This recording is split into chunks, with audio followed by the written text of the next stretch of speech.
En lo más alto de Madrid, donde el cielo se encontraba con el hormigón y el lujo, estaba el ático de Alejandro Vargas. Las paredes de cristal del suelo al techo revelaban una vista impresionante del Parque del Retiro, pero dentro de aquel espacio la vida parecía haber sido sustituida por un catálogo de interiorismo. Cada mueble era una fría escultura, cada obra de arte una abstracta salpicadura de color en un océano de blanco y gris. El silencio era el residente más constante, un silencio clínico y pesado que ni siquiera el sonido lejano de la ciudad podía romper. Era un palacio moderno, inmaculado y vasto, pero carente de risas, de olor a pastel y de calor humano. La opulencia del lugar solo servía para amplificar el eco de un profundo vacío, la soledad de un alma pequeña que vivía allí. Alejandro Vargas era el rey de aquel castillo de cristal. A sus 45 años era la encarnación del éxito, un magnate inmobiliario cuya fortuna era tan vasta como la vista desde su ventana. Sus trajes a medida le sentaban como una segunda piel, y el reloj que llevaba en la muñeca valía más que la casa de muchas familias. Caminaba con el aplomo de un hombre que domina el mundo, pero sus ojos contaban otra historia. Llevaban una fatiga crónica, un desierto de pérdidas que el dinero no podía regar. Viudo desde hacía 5 años, se había convertido en un maestro proyectando una imagen de control y felicidad, mientras en su interior le consumía lentamente la culpa de ser un padre ausente, un fracaso personal que ningún logro profesional podría borrar. En el corazón de aquella fortaleza de cristal y acero vivía una pequeña alma llamada Sofía. Con solo 7 años era una figura delicada, casi etérea, perdida en la inmensidad de los pasillos. Sus ojos grandes y expresivos parecían absorber el mundo con una curiosidad melancólica, la triste sabiduría de quien ha conocido la pérdida demasiado pronto. Desde la muerte de su madre, las palabras se habían vuelto difíciles, y Sofía se refugiaba en sus lápices de colores y sus hojas de papel. Sus dibujos eran su lenguaje, la única forma que tenía de expresar los anhelos, miedos y sueños que habitaban en su pecho. Tenía todo lo que el dinero podía comprar, pero anhelaba desesperadamente el único tesoro que le faltaba, la atención y el afecto genuino de su padre. La dinámica entre padre e hija era un ballet de silenciosos desencuentros.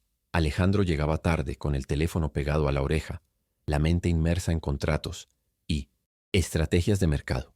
Encontraba a Sofía en su rinconcito, rodeada de un universo de papeles de colores, y le daba un beso en la frente, un gesto automático, desprovisto del calor que su pequeña alma ansiaba.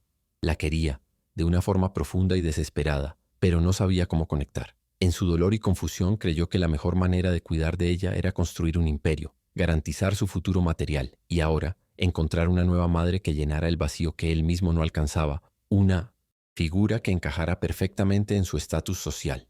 La solución para Alejandro tenía nombre y apellidos: Isabela, una socialité famosa por su gélida belleza y su impecable linaje. La boda, prevista para la semana siguiente, era el acontecimiento más esperado de la alta sociedad española, la fusión de dos poderosas dinastías. Para el mundo, era la prueba definitiva del éxito de Alejandro, el hombre que lo tenía todo. Para él, era un intento calculado de reconstruir su familia, de dar a Sofía la estabilidad de un hogar con dos figuras paternas. Estaba a punto de cerrar el negocio más importante de su vida, sin darse cuenta de que el precio de esa transacción podía ser el alma de su propia hija. Creía estar construyendo un futuro, sin saber que estaba a punto de destruir el único tesoro que realmente le importaba. Si esta historia ya ha empezado a tocar tu corazón, prepárate para lo que está por venir. Suscríbete ya al canal para no perderte ni un momento de este apasionante viaje, y comenta aquí desde qué ciudad lo estás viendo y qué hora es. Queremos sentir tu presencia con nosotros. El 90% de las personas que nos están viendo aún no están suscritas al canal, así que por favor suscríbete y deja un like, nos ayuda mucho. Gracias. La cena de ensayo fue un espectáculo de poder e influencia. Bajo el brillo de las arañas de cristal se reunió la élite madrileña, cuyas conversaciones eran un murmullo constante sobre acciones, política y adquisiciones. Isabela fue la estrella de la velada, deslizándose por el salón de baile con estudiada elegancia, su sonrisa tan cara como las joyas que colgaban de su cuello. Alejandro la miraba, con una copa de vino caro en la mano, intentando convencerse de que aquella escena era el prefacio de su nueva felicidad. Vio la perfección, el orden, la compañera ideal para su imperio. Se obligó a creer que el calor de un hogar podía construirse sobre los fríos cimientos del estatus y la comodidad, ignorando la vocecilla de su alma que le gritaba que algo iba fundamentalmente mal. Fue entonces cuando una pequeña figura apareció en la puerta, un punto de inocencia en medio de una sofisticación calculada. Sofía, vestida con un vestido blanco que había elegido su niñera, sostenía una hoja de papel contra el pecho como si fuera el más preciado de los tesoros. Sus grandes ojos recorrieron la multitud de gigantes buscando un solo rostro. Cada paso hacia su padre era vacilante, un viaje a través de un territorio extraño e intimidante. El bullicio de la conversación pareció disminuir en su mente, sustituido por los rápidos latidos de su propio corazón. No solo llevaba un dibujo, sino una ofrenda de paz, una súplica silenciosa por un lugar en el nuevo mundo que se estaba formando a su alrededor. Por fin llegó a su destino. Se detuvo delante de Alejandro e Isabela, que habían interrumpido una conversación con un banquero para mirarla. Con manos temblorosas, Sofía extendió su obra de arte. Sobre el papel, trazos de lápiz de colores formaban tres figuras torpes cogidas de la mano: un hombre alto, una mujer elegante y una niña en el centro. Sobre ellos, un sol amarillo sonreía con cara de niño, y debajo, la frase «Mi nueva familia» estaba escrita con la letra insegura de un niño de 7 años. Era una declaración pura y simple, un mapa hacia el futuro que ella tanto deseaba, una petición para que su pequeño corazón fuera incluido en esa ecuación adulta. La reacción de Isabela fue inmediata y cortante, aunque velada por una fina capa de cortesía. Una sonrisa que no llegaba a sus ojos se formó en sus labios. «Oh, qué bonito, cariño», dijo, con un tono de voz más alto para que los invitados cercanos pudieran oír su supuesta ternura. Cogió el dibujo con la punta de los dedos como si manipulara algo contagioso y sin mirarlo 2 veces lo dobló y lo guardó en su pequeño bolso de diseño. Un verdadero talento. Ahora, ¿por qué no vuelves a tu habitación? Los adultos están hablando. Alejandro sintió una punzada de incomodidad, pero lo racionalizó. Isabela simplemente no estaba acostumbrada a los niños. Eligió la ceguera, un error que le perseguiría para siempre. Horas más tarde, el último huésped se marchó y el silencio volvió al ático, ahora más pesado y opresivo que antes. Mientras se preparaba para acostarse, la imagen de Sofía y su dibujo invadió la mente de Alejandro. Recordó la esperanza que brillaba en sus ojos y sintió una repentina necesidad de volver a ver el papel, tal vez para conservarlo como un marcador del comienzo de su nueva vida. Era un intento de conectar con la emoción genuina de aquella noche, un sentimiento que sabía que le había faltado en todas las demás interacciones. Aquel simple trozo de papel, ignorado por Isabela, le pareció de repente lo más importante del mundo, la única pieza auténtica en medio de una noche de actuaciones. Comenzó su búsqueda de forma casual. Comprobó la mesa de café, los estantes de la librería, los lugares obvios donde alguien podría dejar un trozo de papel. Nada. Un ligero escalofrío le recorrió la espalda. Intentó calmarse, diciéndose que Isabela debería haberlo guardado en un lugar seguro, aunque el recuerdo de su gesto desdeñoso contradecía esta idea. La ansiedad empezó a crecer, una semilla de duda plantada en su corazón. La ausencia de aquel dibujo empezó a parecerle una profecía, un mal presagio sobre el futuro que tan desesperadamente intentaba construir para él y para su hija. El piso que antes le había parecido un símbolo de su éxito se convertía ahora en un laberinto de sus propias negaciones. El instinto le llevó a la suite de Isabela. La habitación estaba impecable, el aire impregnado de su caro perfume. Se sintió como un intruso, un hombre hurgando entre las pertenencias de la mujer con la que se casaría en unos días. Miró en el tocador, junto a la cama, dentro del bolso que ella había utilizado. El dibujo no aparecía por ninguna parte. Cada espacio vacío era una acusación silenciosa, un testimonio de su indiferencia. Alejandro ya no buscaba un objeto, sino una validación. Necesitaba una prueba, por pequeña que fuera, de que la mujer que había elegido para ser la madre de su hijo poseía al menos una chispa de calor humano, empatía y amor. Su mirada se posó entonces en el pequeño y elegante cubo de plata que había junto al tocador.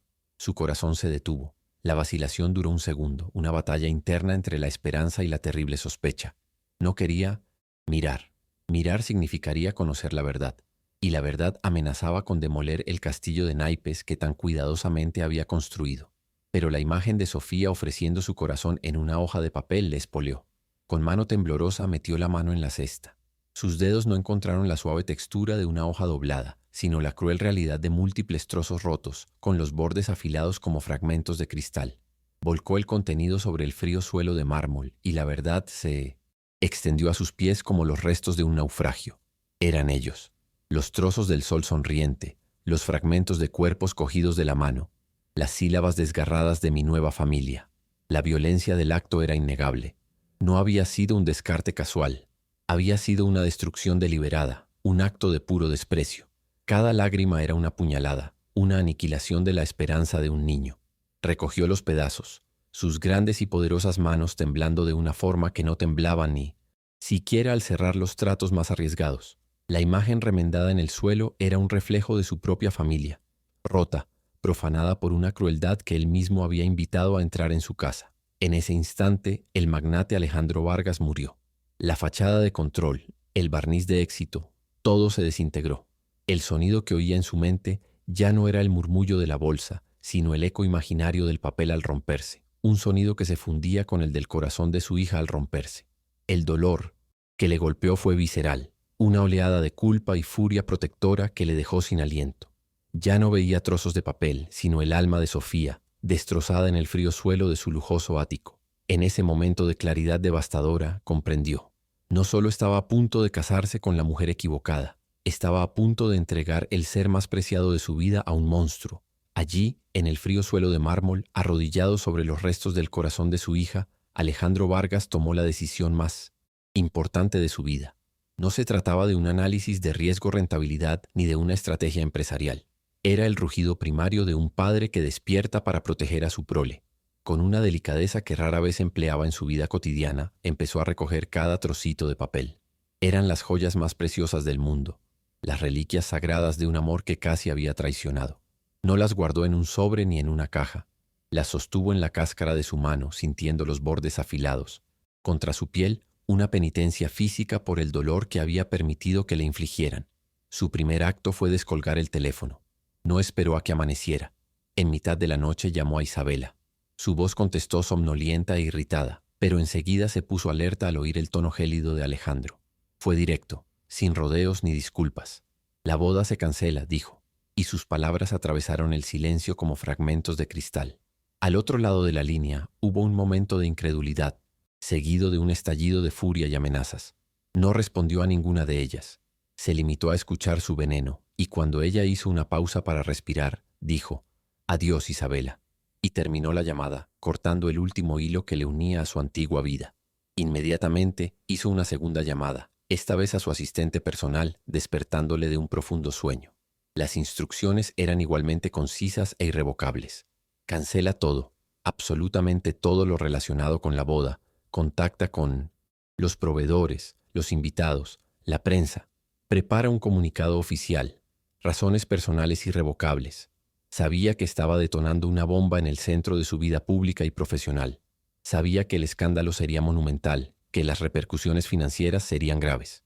Pero por primera vez en años el precio no importaba. Lo único valioso era dormir en una habitación al final del pasillo, y él no había sabido protegerla. Juró que ese fracaso terminaría esa noche. Al amanecer, la tormenta que había convocado empezó a rugir. Su teléfono vibraba incesantemente con llamadas de socios, abogados y periodistas ávidos de una primicia. Ignoró todas. En lugar de eso fue a la habitación de Sofía. La suave luz de la mañana entraba por la ventana, iluminando el rostro sereno de su hija dormida. Se sentó en un sillón en un rincón y se limitó a verla respirar. Un milagro que había estado demasiado ocupado para apreciar. Una abrumadora ola de culpabilidad le golpeó con la fuerza de un tsunami. Él, que había construido rascacielos para protegerla del mundo, había permitido que el peligro entrara por la puerta principal disfrazado con una bonita sonrisa y promesas vacías. Cuando Sofía despertó, vio a su padre allí de pie y en lugar de alegría, sus ojos se llenaron de una temerosa cautela.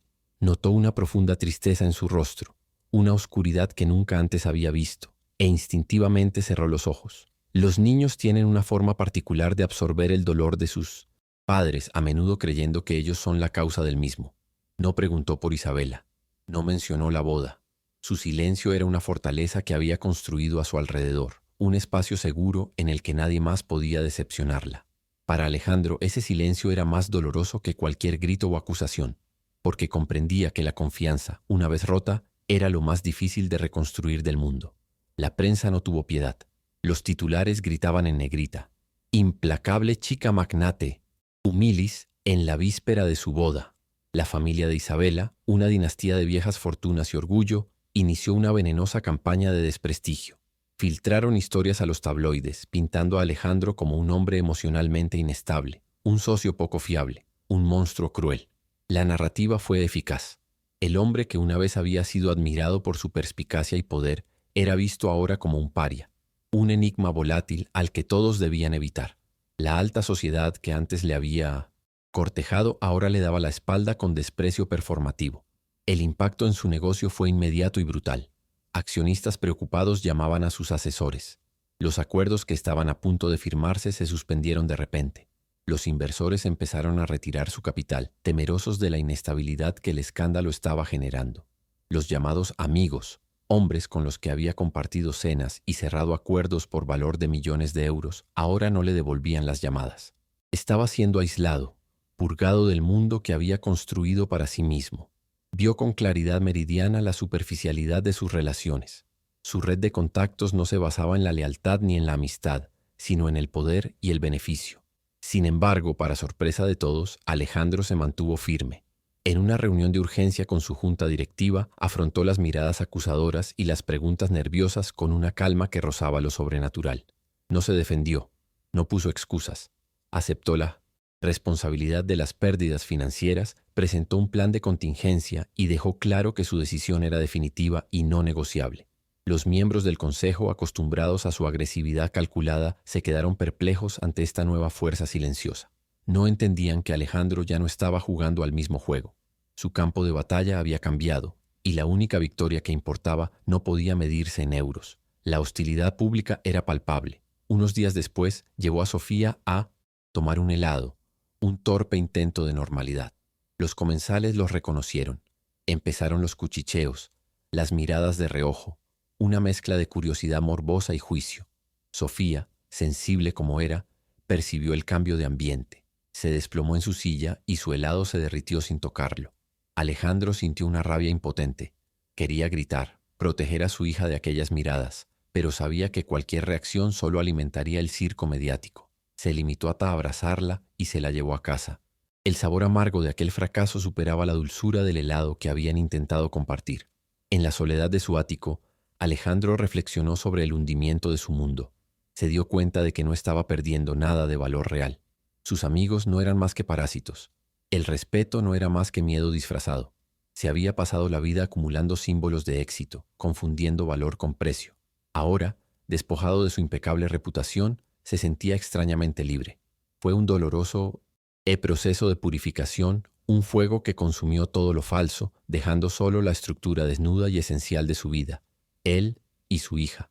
Y fue a partir de esos cimientos, de esas ruinas, que tuvo que empezar a reconstruir. Su primer proyecto de reconstrucción no implicaba hormigón ni acero. Sobre la mesa de su despacho, donde antes había planos de rascacielos y contratos multimillonarios, descansaban ahora las frágiles piezas del dibujo de Sofía.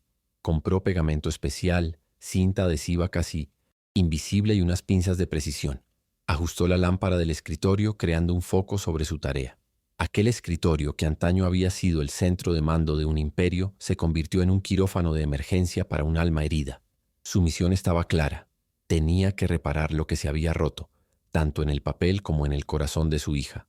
El proceso fue un ejercicio de paciencia y penitencia. Sus manos, acostumbradas a firmar cheques de 8 dígitos y a estrechar la mano de hombres poderosos, se mostraron torpes y temblorosas.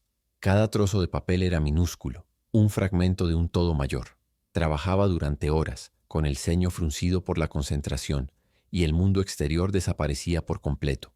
Cada pieza que conseguía encajar era una pequeña victoria, una oración silenciosa.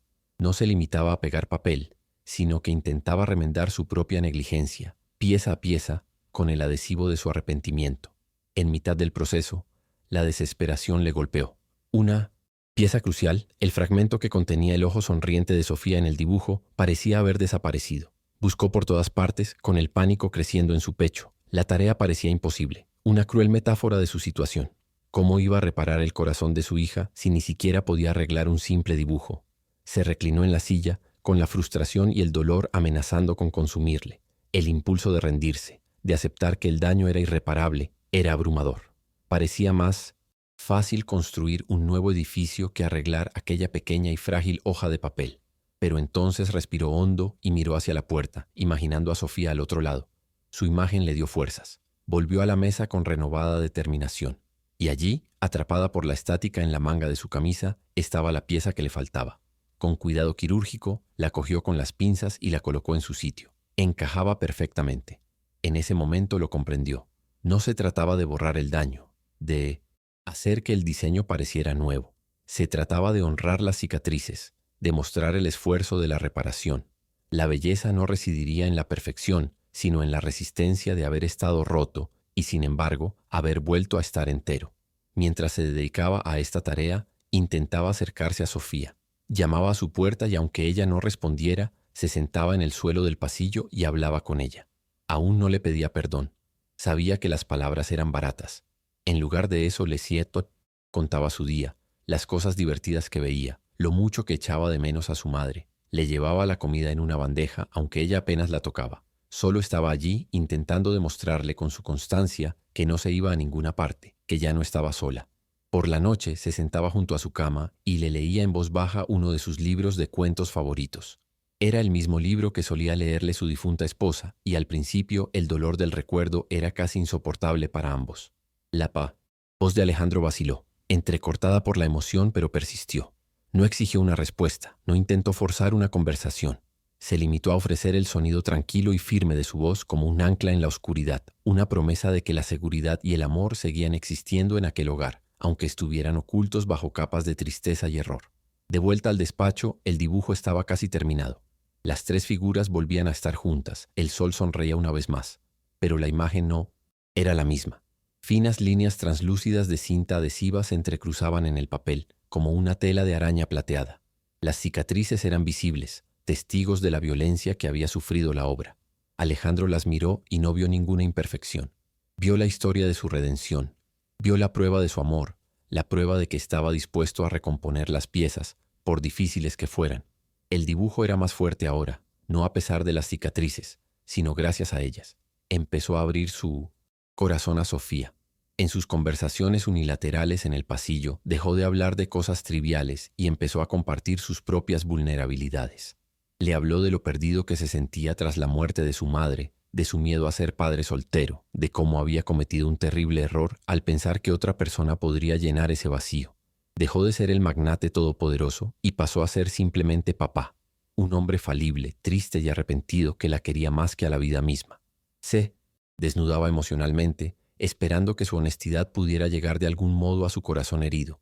Y entonces ocurrió un pequeño milagro. Una tarde, mientras estaba inclinado sobre la mesa, colocando una de las últimas piezas en su sitio, sintió una presencia. Levantó la vista y vio a Sofía de pie en la puerta entreabierta del despacho. No dijo nada. Se quedó allí de pie, observándole trabajar con una intensidad silenciosa. Sus ojos estaban fijos en sus manos, en el cuidado que prodigaba a aquel trozo de papel roto. Fue solo un momento y luego desapareció retirándose a la seguridad de su habitación. Pero era suficiente. Era una señal, un resquicio de luz en la oscuridad. Ella le había visto su esfuerzo. Finalmente, la tarea estaba hecha. La última pieza estaba en su sitio. El dibujo estaba entero. Alejandro lo sostuvo con ambas manos, el papel ahora más grueso y pesado por el peso de su viaje. Trazó las líneas de las cicatrices con la punta del dedo. Cada línea contaba una historia de dolor, arrepentimiento, paciencia y, sobre todo, amor. Miró la imagen remendada de mi nueva familia y supo que estaba preparado. No era un trofeo de victoria, sino una ofrenda de humildad. Con el dibujo en la mano, se levantó y caminó hacia la habitación de Sofía, con el corazón latiéndole con una mezcla de miedo y esperanza. La tensión era máxima. Había hecho el trabajo, había arreglado el símbolo. Ahora tenía que arreglar la realidad. Justo cuando Alejandro, con el Eilomopecio, dibujo remendado en la mano, se disponía a ir al encuentro de Sofía, un timbre agudo e insistente resonó en el piso, seguido de voces alteradas en el vestíbulo. Antes de que el personal de seguridad pudiera intervenir, la puerta de su despacho se abrió de un violento tirón. Isabela estaba allí de pie, con el rostro convertido en una máscara de furia contenida y los ojos brillantes como el hielo bajo el sol. Ya no era la pulcra dama de sociedad de la cena. Era una tormenta de orgullo herido y venganza. Su presencia llenó la habitación de una energía gélida y agresiva, un contraste brutal con la atmósfera de humilde arrepentimiento que Alejandro había cultivado en su santuario de reparación. No esperó a que la invitaran a hablar. De sus labios brotó un monólogo venenoso, un torrente de acusaciones y amenazas. Habló de la humillación pública, del escándalo que había manchado el nombre de su familia, de los contratos de patrocinio que había perdido, del ridículo en que se había convertido en su círculo social. Cada palabra era un cuchillo afilado dirigido a lo que ella creía que era el punto débil de Alejandro: su orgullo, su reputación y su fortuna. ¿Tienes idea de lo que has hecho?, le espetó acercándose a su mesa. Me has destruido, y vas a pagar por ello. Quiero una explicación y quiero una compensación que haga que hasta tú sientas el golpe. Alejandro, para su sorpresa, permaneció perfectamente quieto, escuchando su discurso con una calma desarmante. No sé, defendió, no la interrumpió, no mostró reacción alguna a su furia.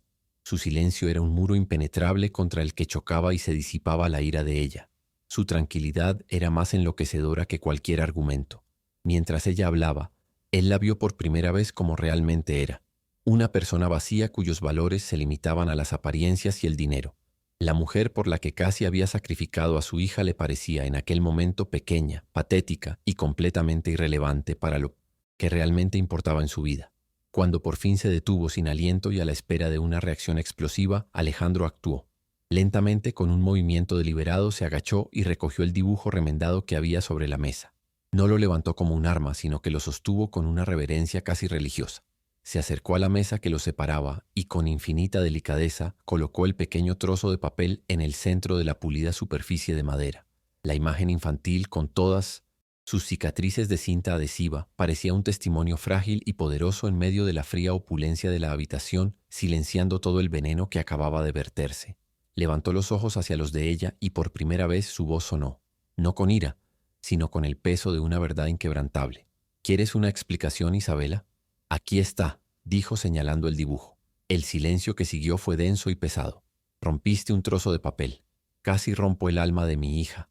La boda se ha cancelado porque por primera vez en muchos años por fin he comprendido lo que significa ser rico de verdad. Cada palabra fue pronunciada con una claridad devastadora. Una frase final que no hablaba de contratos ni de estatus, sino de un valor que ella nunca pudo comprender. El impacto de esas palabras fue visible. La máscara de furia de Isabela se desmoronó y fue sustituida por un shock puro e incrédulo. Abrió ligeramente la boca, pero no emitió sonido alguno. Sus ojos parpadearon, pasando del rostro resuelto de Alejandro al dibujo remendado y viceversa. La lógica de su mundo, donde todo tenía un precio, había dado un vuelco. No se enfrentaba al magnate que conocía, sino a un desconocido, a un padre cuya devoción era una fuerza contra la que no podía luchar, intimidar o comprar. En ese instante se dio cuenta de la magnitud de su derrota. No había perdido el matrimonio, sino la batalla por un alma. De lo que ninguno de los dos se había dado cuenta era del pequeño espectador de la puerta. Atraída por los gritos, Sofía había salido de su habitación con su conejo de peluche favorito pegado al pecho. Había estado allí, escondida en las sombras del pasillo, y lo había oído todo. Oyó las crueles palabras de Isabela, pero sobre todo oyó la respuesta de su padre. Oyó su voz, firme y protectora, defendiéndola. Le oyó elegirla sin dudarlo, anteponiendo su bienestar a todo lo demás. En su corazoncito, una semilla de confianza que creía muerta comenzó a brotar tímidamente. Alejandro, al percibir un sutil movimiento, giró la cabeza y la vio. Sus miradas se cruzaron a través de la habitación y el mundo entero pareció desaparecer. Isabel, la fortuna, el escándalo. Nada más importaba. Le dio la espalda en un último gesto de resignación y caminó hacia su hija. Su rostro, antaño una fortaleza de calma, se derrumbaba ahora en una expresión de súplica y crudo dolor. Se detuvo a unos pasos de ella y, sin pensárselo dos veces, el gran Alejandro Vargas, uno de los hombres más poderosos de España, se arrodilló en el suelo, colocándose a su altura, haciéndose pequeño para que ella pudiera verlo entero. Con manos temblorosas le tendió el dibujo, ofrenda de su corazón reparado. Perdóname, mi amor. Se le entrecortó la voz. Las lágrimas que había retenido durante días finalmente se desbordaron. Papá cometió un error, un terrible error, pero te juro, hizo una pausa tragando saliva. Nuestra familia somos tú y yo, somos nosotros, y nunca, ¿me oyes? Nunca. Más dejaré que nadie rompa lo que es nuestro. No era solo una disculpa por el dibujo, era una promesa, un nuevo pacto sagrado entre un padre y una hija, sellado en el suelo de aquel frío piso que pronto abandonarían. Sofía miró el dibujo entre sus manos, trazando con el dedo una de las cicatrices de la cinta. Luego levantó los ojos hacia el rostro de su padre, viendo las lágrimas que corrían por sus mejillas, viendo el amor incondicional que tanto había echado de menos. Y en ese momento, todas, Las barreras se derrumbaron. La fortaleza de silencio que había construido a su alrededor se disolvió en un instante. Soltó el conejo de peluche, que había caído al suelo sin que se diera cuenta, y se arrojó a los brazos de su padre. Él la abrazó con una fuerza desesperada, como si quisiera fundir a los dos en un solo ser, para no separarlos nunca más. Y allí, en medio de aquel despacho, lloraron juntos, lágrimas de perdón, de alivio y de un nuevo comienzo. ¿Te gusta esta historia? Si la reconciliación de Alejandro y Sofía te ha emocionado, déjanos un like para mostrarnos tu apoyo y suscríbete al canal para no perderte el desenlace transformador de este viaje. Ahora, continuemos con el vídeo. En la quietud que siguió a la silenciosa y derrotada partida de Isabela, Alejandro estrechó a Sofía entre sus brazos, sintiendo su pequeño peso como un ancla para su recién descubierta alma. En ese momento supo que el cambio no podía ser solo interno. El ático de lujo, con sus paredes de momecienta, cristal y sus fríos recuerdos, ya no era un hogar. Era el mausoleo de sus errores. A la semana siguiente puso el inmueble en venta, un acto que conmocionó al mercado inmobiliario, pero que para él supuso el respiro más liberador de su vida. Juntos padre e hija empezaron a empaquetar no solo objetos, sino la esencia misma de su antigua existencia, eligiendo cuidadosamente los recuerdos que se llevarían consigo y dejando atrás los fantasmas de la soledad y el abandono. Se mudaron a una casa de Minenes, campo en las verdes afueras de Madrid, un lugar donde el silencio no estaba vacío, sino lleno del canto de los pájaros y el sonido del viento en los árboles. En lugar de mármol frío, sus pies pisaban ahora madera caliente y hierba fresca. El corazón de la casa no era un despacho con vistas a la ciudad, sino una espaciosa cocina que pronto se llenó de olor a pan casero y risas. Alejandro transformó la habitación más grande y luminosa en un estudio de arte para Sofía, un santuario para su creatividad. Redujo drásticamente su carga de trabajo, cambiando las reuniones de la junta directiva por tardes en el jardín, enseñando a Sofía a plantar flores y redescubriendo la profunda alegría que hay en las cosas más sencillas de la vida. Inspirado por el poder transformador que el arte tenía en su propia familia, curando la herida entre él y su hija, Alejandro encontró un nuevo propósito para su inmensa fortuna. Canalizó sus recursos, su influencia y su recién descubierta energía en la creación de algo de valor duradero, la Fundación Sofía Vargas. La organización nació con una misión clara y poderosa: ofrecer terapia artística gratuita a niños huérfanos, hospitalizados o vulnerables. No estaba construyendo simplemente otro edificio, estaba construyendo un refugio, convirtiendo su dolor personal y su abrumadora culpa en una fuerza para el bien colectivo, asegurándose de que otros niños pudieran encontrar su voz a través del color y la forma, tal y como había hecho su querida Sofía. 5 años después, la escena era de una belleza serena y conmovedora. Vemos a un Alejandro con el pelo ya plateado en las sienes, pero con una sonrisa genuina que le hacía retroceder 10 años. Observaba desde un balcón cómo una Sofía que ahora tenía 12 años, una preadolescente extrovertida y radiante, enseñaba pacientemente a un grupo de niños más pequeños a mezclar colores en el jardín de la fundación. Junto a Alejandro estaba Ana, una psicóloga infantil que trabajaba con él en la Fundación. La forma en que sonreía Sofía y la manera en que Sofía corría a abrazarla revelaban un afecto y un cariño orgánicos, construidos sobre la sólida base del respeto y la amabilidad. No había buscado una nueva compañera. Había encontrado un alma gemela en su nuevo viaje. La escena final se desarrolla cuando un niño pequeño y tímido, uno de los hijos de la fundación, se acerca a Alejandro y le entrega un sencillo dibujo de un barco en un mar azul. El hombre, que apenas se había percatado del regalo de su propia hija, se arrodilla ahora para recibir el papel con la reverencia de quien sostiene el más raro de los diamantes. Sus ojos se llenan de lágrimas de gratitud y da las gracias al niño con una calidez que le envuelve por completo. Fue allí, en aquel jardín, donde se solidificó la lección de su vida. Alejandro Vargas aprendió que el genio no lleva traje y corbata y que el verdadero valor de un hombre no reside en lo que tiene en el bolsillo, sino en la fuerza de su carácter, en la protección que ofrece a los que ama y en la luz de su inteligencia emocional. Por fin era, de verdad, el hombre más rico de España. ¿Has presenciado alguna vez un acto de amor paternal tan fuerte que lo cambiara todo? Deja un me gusta si crees que el amor de un padre es la mayor riqueza que existe. Suscríbete para recibir más historias que devuelven la fe en la humanidad. Comenta: el amor reconstruye, si tú también crees que las cicatrices pueden hacernos más fuertes.